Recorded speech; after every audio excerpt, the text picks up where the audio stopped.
Hello book lovers, welcome to Uncommon Reader. My name is Daniela and today's video is dedicated to James Baldwin, Giovanni's Room. This is my third read with Reney of Beyond Books, and I'm so happy we always choose books that first of all we love and then also gives us a lot to talk about. So this was my first encounter with this author, and this book was banned, and on that note I think Reney will give you way more information, so I will also encourage you to watch her video, and the link you will find in the info box.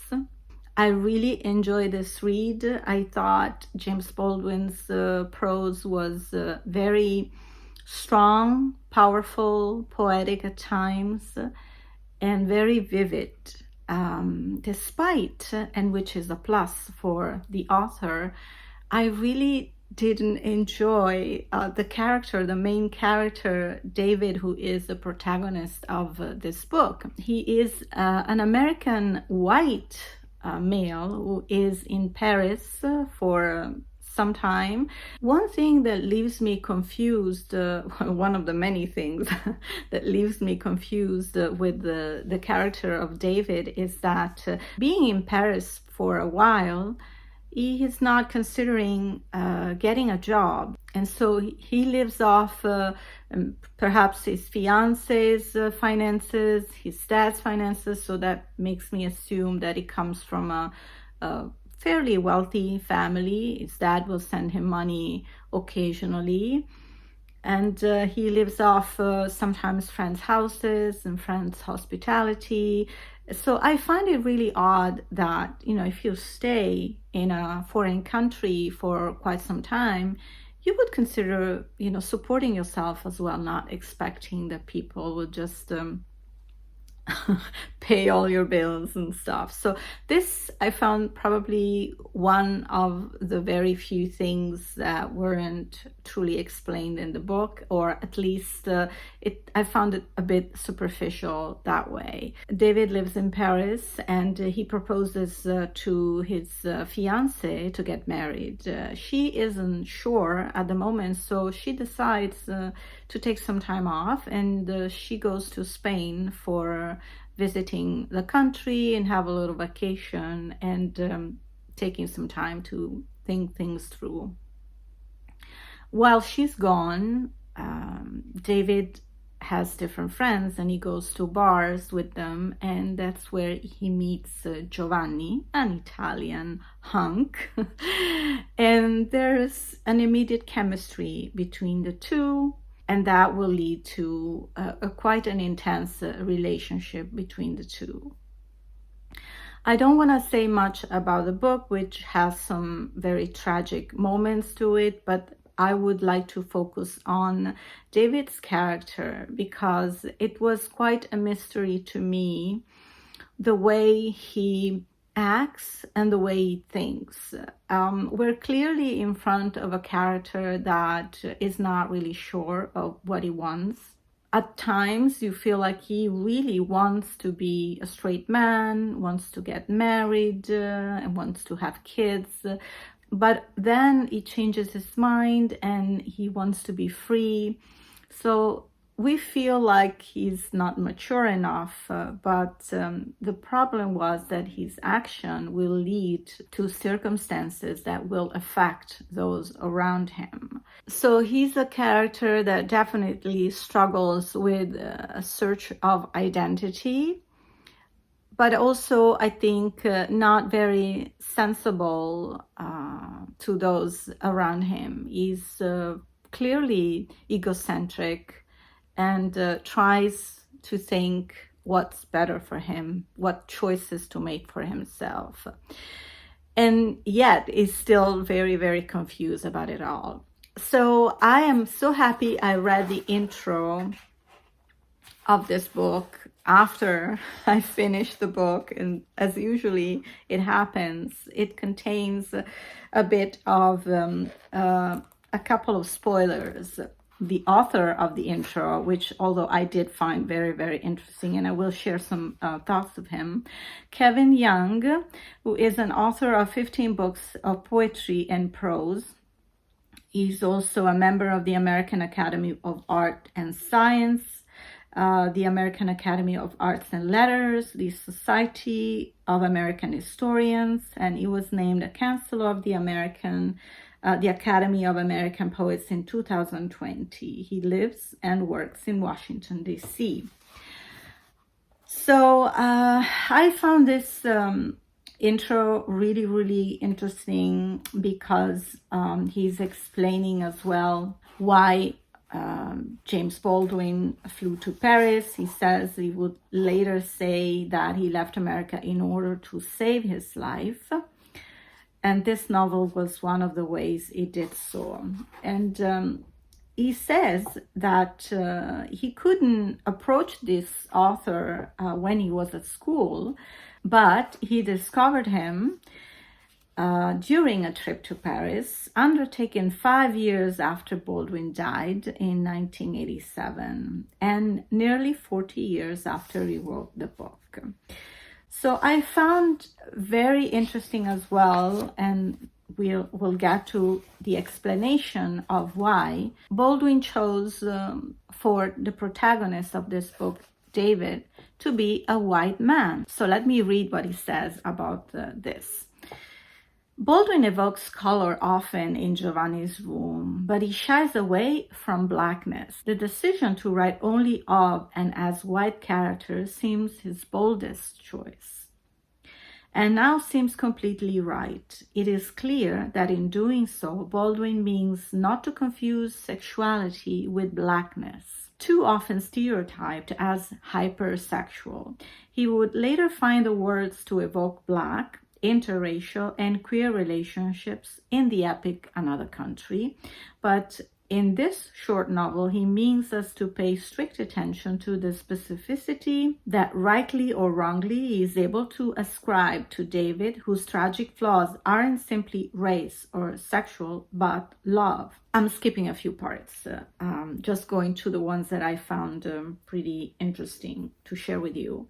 So Baldwin is forging a new path to talk about race and justice. His is the whiteness of the whale, participating in the American tradition found in novels and in society, from Moby Dick to The Scarlet Letter to Adventures of Huckleberry Finn, The Great Gatsby, to Kill a Mockingbird, that marries symbol and sexuality and guilt, casting whiteness as a source of shadow.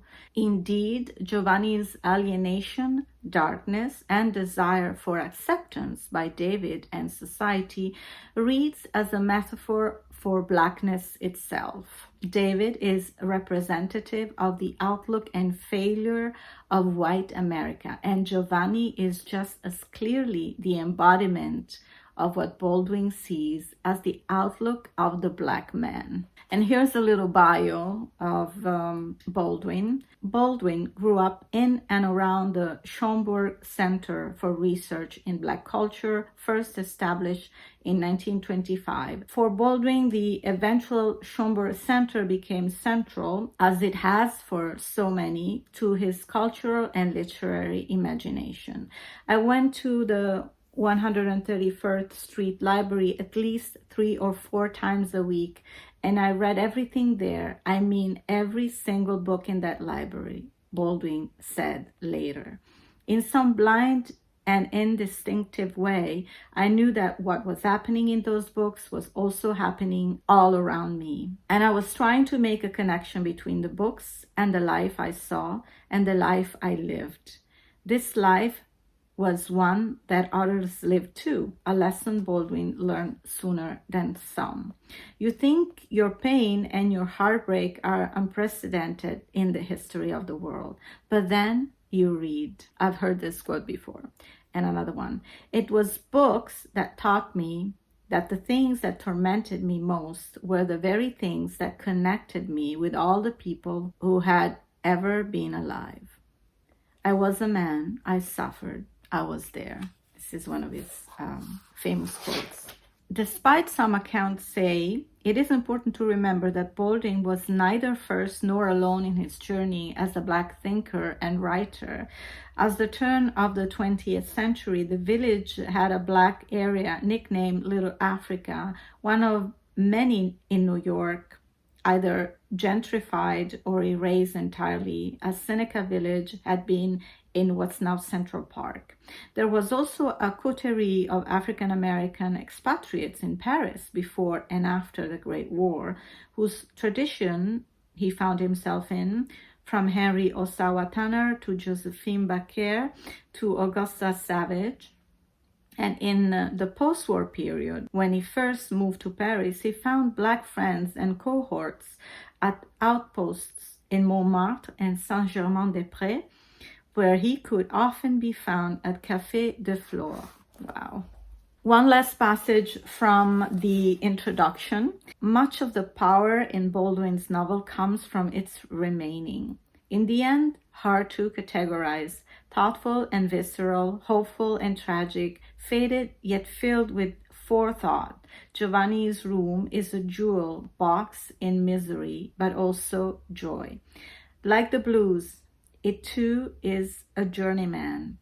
As a nouveau noir, it is filled with light. The novel is cinematic in its scope and also its focus, with startling dialogue that both suggests Baldwin's the playwright's power and makes the several attempts to film it unsurprising. There are a number of unrealized screenplays based on the novel found in the Baldwin archives. Wow, it could be a great film, actually. Giovanni's room provides an occasion for some of the most profound entries in Baldwin's philosophy. Things David says in the novel about America or innocence or finding oneself are often attributed to Baldwin, as they should. Of course, he wrote it. And I will leave you, when it's time, with my favorite quote from this book. So I'm going to read some parts that really got my attention and really demonstrates the powerful writing of Baldwin in this book. Page 25. And this is what we were just talking about, some philosophical thoughts. Perhaps everybody has a Garden of Eden, I don't know, but they have scarcely seen their garden before they see the flaming sword. Then perhaps life only offers the choice of remembering the garden or forgetting it. Either or, it takes strength to remember. It takes another kind of strength to forget. It takes a hero to do both. And here's the passage of the book where one of David's friends, Jacques, is sort of pushing him ahead in this relationship with Giovanni. He has some reluctancy, of course, being always so confused and always scared to make moves. Love him, says Jacques. Love him and let him love you. Do you think anything else under heaven really matters? And how long, at the best, can it last? Since you are both men and still have everywhere to go. Only 5 minutes, I assure you, only 5 minutes. And most of that, hellas, in the dark. And if you think of them as dirty, then they will be dirty. They will be dirty because you will be giving nothing. You will be despising your flesh and his. But you can make your time together anything but dirty. You can give each other something which will make both of you better forever. You will not be ashamed if you will only not play it safe. He paused, watching me. This is David speaking. And then looked down to his cognac. You play it safe long enough, again, Jacques, in a different tone, and you'll end up trapped in your own dirty body forever and forever and forever, like me. And here's another passage I want to read from the book, which clearly shows how David's state of mind changes abruptly. And this is a moment where he realizes some changes in the way he looks at his relationship with Giovanni. I remember that life in that room, Giovanni's room, of course, seemed to be occurring beneath the sea. Time flowed past indifferently above us. Hours and days had no meaning. In the beginning, our life together held a joy and amazement which was newborn every day. Beneath the joy, of course, was anguish, and beneath the amazement was fear. But they did not work themselves to the beginning until our high beginning was arose on our tongues. By then, anguish and fear had become the surface on which we slipped and slid, losing balance, dignity, and pride. Giovanni's face, which I'd memorized so many mornings, noons, and nights, hardened before my eyes, began to give in secret places, began to crack. The light in the eyes became glitter. The white and beautiful brown began to suggest the skull beneath.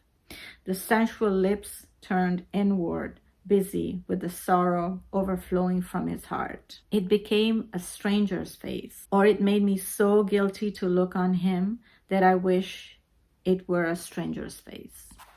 Wow, so powerful. I mean, really, Baldwin's prose is amazing. I'm going to end with this last phrase that I found so cathartic, actually. Perhaps home is not a place, but simply an irrevocable condition. How about this?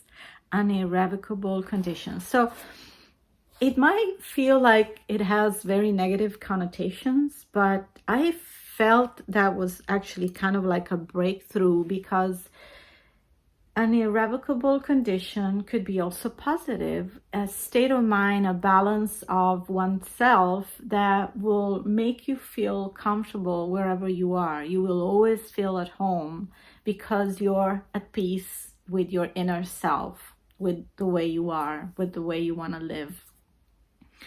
And I found myself there because I feel I kind of am in that place of balance, that I'm happy with my life and with the things I do and the way I find time to do what I love. Yeah, I feel like sometimes it could be like a selfish thing to say because there's so many tragic things happening in the world. But I think also we need to find balance in our, little micro world and hopefully send out positive energy to others. Well, thank you so much, Mr. Baldwin. I truly enjoyed this read, and I look forward to read more of his books, but also his essays. I think they will be as profound and intriguing. Again, so many moments, passages of the book I found very, very poetic. And so despite me having an issue with the character of David, but loving this book so much, really gives so much credit to this author. So thank you so much for spending time with me today. Did you read this book? Let me know what you thought in the comments. And make sure to watch Reney's video as well. I'll leave the link on the info box. I can't wait to see it. I know she loved the book as well, so I look forward to see what she has to say about it. If you're celebrating, happy Easter. I'll see you next week here on Uncommon Reader. Take care and happy reading. Ciao.